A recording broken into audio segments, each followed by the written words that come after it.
Movement tech in Apex Legends has come a very long way. When the game first launched, there was a strong sentiment, especially from the Titanfall 2 community, that the movement was too restrictive and watered down. But over time, movement players took matters into their own hands and uncovered all sorts of tech that has changed the way the game can be played. The issue is, in my opinion, that all of these new creative ways to move around are unintended, which brings a whole host of problems with it. First and foremost is the varying difficulty and inconsistency of executing them. From the player's point of view, this can be quite frustrating. You expect your character to move a certain way, but sometimes it just doesn't happen. And when you're fighting other players, it can be hard to know if they will move within the intended constraints of the game or if they're going to move in impossible ways with movement tech. Both sides experience frustration with this, all because it is unintended. When you have a game like Titanfall 2 with incredibly responsive movement, wall running, jumping, double jumping, and so on, where that is the intended design, executing movement here is both accessible and consistent. That's fun for the player doing it, and it's fun, or at least expected, for the player fighting against it. There is still enormous potential to have better movement than other players while still having access to all the same tools. In Apex Legends, it has evolved into a divide between movement players and everybody else. They're both playing the same game, but their characters are capable of moving in completely different ways, all depending on their knowledge of and willingness to learn movement tech. This even bleeds into the aim assist versus mouse and keyboard debate. Movement tech is much more accessible and useful for mouse and keyboard, so it often feels like the only thing keeping the input afloat. Do you choose to play on controller and have a much better time with aiming, or do you play on mouse and keyboard and use movement to overcome the aiming disadvantage? Apex Legends was obviously designed with a more conservative approach to pacing and movement when compared to previous titles like Titanfall, which makes sense considering it's a battle royale that focuses much more on positioning and strategy while also having a long time to kill. Positioning would matter a whole lot less if everyone was just wall running and double jumping their way around the map. You could argue for and against this sort of movement in a BR, but Apex went for a more conservative route, and that's what the game is being designed around and what we're dealing with. My stance is that movement tech in Apex Legends is a bad thing overall, and I know that may be a controversial take. Rest assured, my issue with it is that it's unintended, and all the baggage that brings with it. You have to understand that I don't have a problem with good movement in a game, so long as it's designed to have good movement. Apex wasn't designed to have so many different ways to move around, so all these new ways to move aren't a good fit for it. Let's use super glides as an example. This is where you jump and then crouch with a 1-frame gap during a mantle to launch yourself. Depending on your hardware, frame rate, technique, and so on, your chance at successfully super gliding can change quite dramatically. Let's use 50% success rate as a convenient example, although you can get much higher. Imagine if they made super gliding an official mechanic in the game. Something like pressing crouch and space at the same time when mantling will super glide for you. Cool, now it's official and intended. But they configured it to only work 50% of the time. That's a bizarre choice, right? Imagine the feedback they get after implementing that. Of course, people would complain that it's unreliable and that they should make it work 100% of the time. That makes way more sense. So why should we be okay and happy with the current state of superglides? What I'm concerned about is why so many players feel the need to learn and use all of this movement tech. If you break it down, each piece of tech helps players alleviate certain problems and pain points with their gameplay experience. Let's go through a few of them, starting with ziplines. There is a phenomenon of certain areas being dubbed streamer buildings, and a common defining characteristic of these buildings is having multiple stories and important ziplines. When used in the intended fashion, ziplines are a death trap. You are locked into a relatively slow and extremely predictable path that gets you beamed if anyone happens to be looking your way. So the gameplay pain point here is that trying to take the zipline to higher ground gets you killed with minimal counterplay. That sucks. So players like ACU popularized different zipline tech, which are basically clever ways to rapidly connect and disconnect from it. So you can now use it to traverse while also being very hard to hit. This means players like ACU who know how to do it can move around the zip faster and safer than other players, while also getting free damage and kills on players who do not know how to do it. In my opinion, the problem here is with excessive verticality and an over-reliance on ziplines for gaining height. This is especially true in newer maps and points of interest. For whatever reason, the devs are obsessed with ziplines, which makes zipline tech feel necessary. This is the sort of problem that could be solved with map design that reduces excessive high ground and provides multiple ways to traverse height that doesn't rely so heavily on ziplines and abilities. Another older example I really like is with bunny hop healing. This is still a thing to an extent, but early on in Apex, you could pretty much heal entirely on the move with bunny hopping. When they heavily nerfed this, I remember being quite upset with the change. And that sounds hypocritical, right? Well, I wasn't upset with them nerfing the movement tech, I was upset with how this negatively impacted my gameplay. You see, the reason bunny hop healing felt so good to me was that it allowed me and my teammates to heal up in relative safety while being third-partied after a fight. Whereas after the nerf, you were often totally stranded looting a death box, and if you ran away to heal, you'd get collapsed on before healing up. Bunny hop healing was very strong mid-fight too, which was definitely a problem, and I agree with them removing it. But now being third-partied is harder to deal with. Okay, so if the problem bunny hop healing was solving was the frustration and unfairness of being third-partied, what could be done to help it instead? Well, for the record, Apex is probably too deep and entrenched for any drastic changes to take place, but I'll mention them anyway. Being third-partied is mostly a matter of time. Fights between two teams tend to take too long, so other teams have ample time to make their way over to you. And over time, the power of weapons has been repeatedly nerfed, shields have been improved, and many defensive legends have been added that drastically slow down the pace of a fight. Trying to push a team in a building set up with gas traps, Watson fences, reinforced doors, and so on can take a very long time. A simple answer to speeding up engagements would be to reduce the time to kill and make buildings less defensible and harder to hold. Ultimately, the pros and cons of any large changes like this would need to be worthwhile, but for now, let's keep entertaining this train of thought.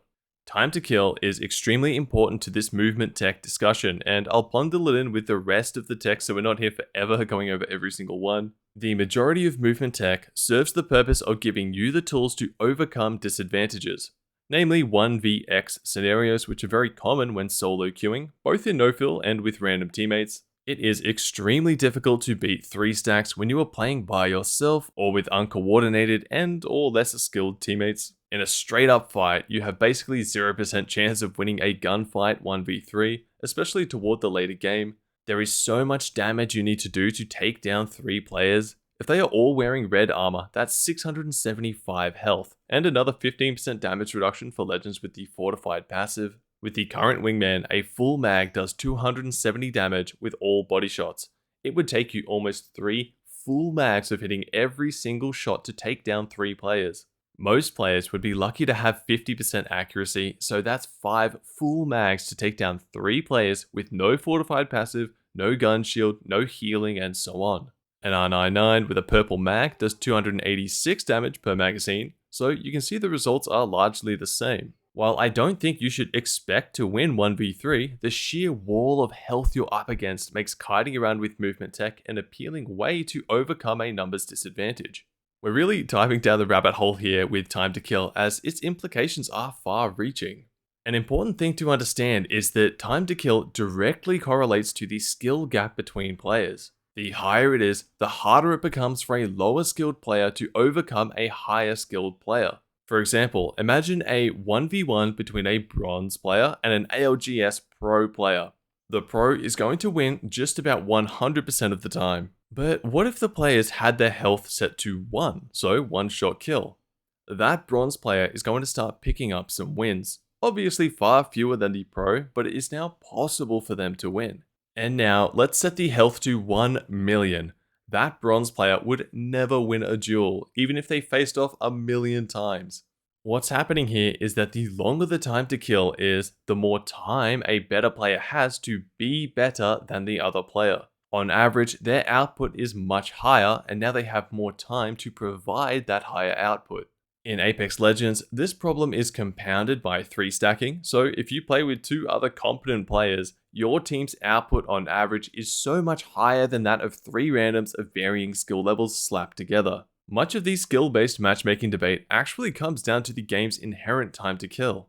Lower skilled players aren't just at a disadvantage as you may expect as they're lower skilled, they honestly have almost no chance at all against a competent stack. It's a very tricky problem for Apex to solve. Average to top level players don't like SBMM because the games on average are very competitive and you feel forced to stack up and try hard, which you don't always want to do. But if there was no SBMM, the lower skill players would be utterly obliterated every game anytime they came across a somewhat decent player or team.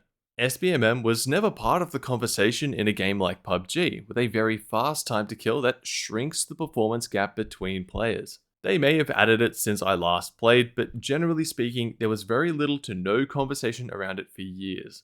I'm not at all advocating for Apex to have PUBG time to kill, it's just interesting to consider how impactful it is in almost every aspect of the game. To tie this back into movement, a potential way to make all this tech feel less important would be to speed up the time to kill.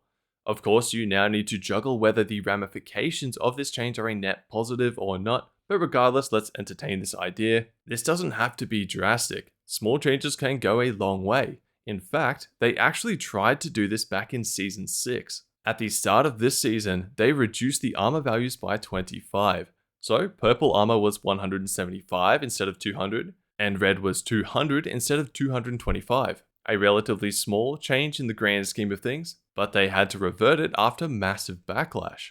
This was a very interesting time for Apex, and I was personally really happy to see this change and thought it made the gameplay feel much better.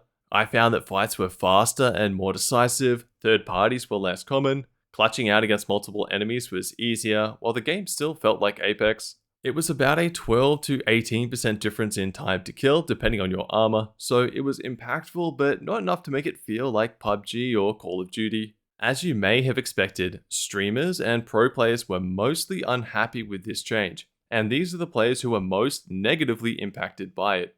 Higher time to kill means their highly skilled stacks have more time to be better than everyone else. And what's probably the most interesting thing was how vocal lower skilled players were about this change to the time to kill being responsible for them losing more fights and games than before, when in reality it benefits them the most, at least in regards to in-game performance. I think when time to kill is suddenly reduced and you then die in-game, that it's natural to correlate the two and start blaming having less health than before. I found this thread on Reddit which shows many of the thoughts and opinions on this change at the time, which is an interesting read which I'll link to below. So where does that leave us? Well, they could slightly lower the time to kill to make 1vx fights more possible and speed up engagements, therefore making movement tech not feel so important. This could be done through health and shield changes, and or weapon buffs and nerfs. The big challenge would be convincing the community of the benefits to SBMM, skill disparity, third partying, and so on. Or maybe the time to kill is perfect and shouldn't be touched. Maybe that trade-off just isn't worth it. So how else could we address movement tech? It's drastic, but I really feel that it either needs to be officially implemented and supported, otherwise it should just be removed. I know that isn't going to be a popular opinion, especially among the movement community, and I don't think it's a change that should be made on its own. There would need to be compensatory changes like input-based matchmaking, and or replacing rotational aim assist with another method that doesn't change direction for you. A good way to think about the current movement tech available would be to imagine it as an official feature. Tap strafing is core to so much tech, so let's imagine that one. What if Apex had an input that allowed you to ignore your inertia and change direction midair? Visually, it could use a little boost from your jetpack thingo. Would that be a good addition to the game? Would we all be happy about that? I think the negative impact on readability wouldn't be worth it, but I'm curious to know what you think. The same exercise can be performed for just about all the movement tech there is. If you like a current piece of movement tech, but don't like the idea of it being officially implemented, perhaps what you really like is the exclusivity and prestige of it. Ultimately, I think what's most important for this topic is to consider why we're doing any of this. Why are we learning movement tech? What is it achieving? And could the same result be achieved through some other change to the game? I'm not trying to extinguish the growing movement community. In fact, I deeply respect the work that goes into discovering the tech and the effort that goes into executing it consistently. And I wish it wasn't such a frustrating endeavor for those committed to it. From my side of things, I want the fun, good, and useful movement tech to either be officially implemented so everyone can enjoy it, and the skill expression comes from its creative use and not from nailing frame-perfect inputs. And if that's not going to happen in Apex, I want all of the pain points that make movement tech feel so important to be fixed. And one last clarification to hammer things home. I think it's important to look at movement tech in a vacuum. Is being able to launch yourself off a mantle 70% of the time a good thing? It's pretty weird, so probably not. So why do we want to do that? That's really what I'm addressing here. Movement tech is unintended, inconsistent, clunky, and reduces readability. So why do we like it so much? Why are we so defensive when it gets nerfed? What's it really accomplishing for us? And is there a more elegant way to achieve that? And that'll about do it. I hope I was able to get my point across, and I'm very curious to hear your thoughts on movement in the comments. Is it fine as it is? Should it stay? Should it go? Should it be officiated? Or is there some other solution you have? And be sure to check out my new premium gaming sleeves and the Clawmate mouse mod over at struthgaminggear.com. Thanks so much for watching, and I'll catch you in the next one.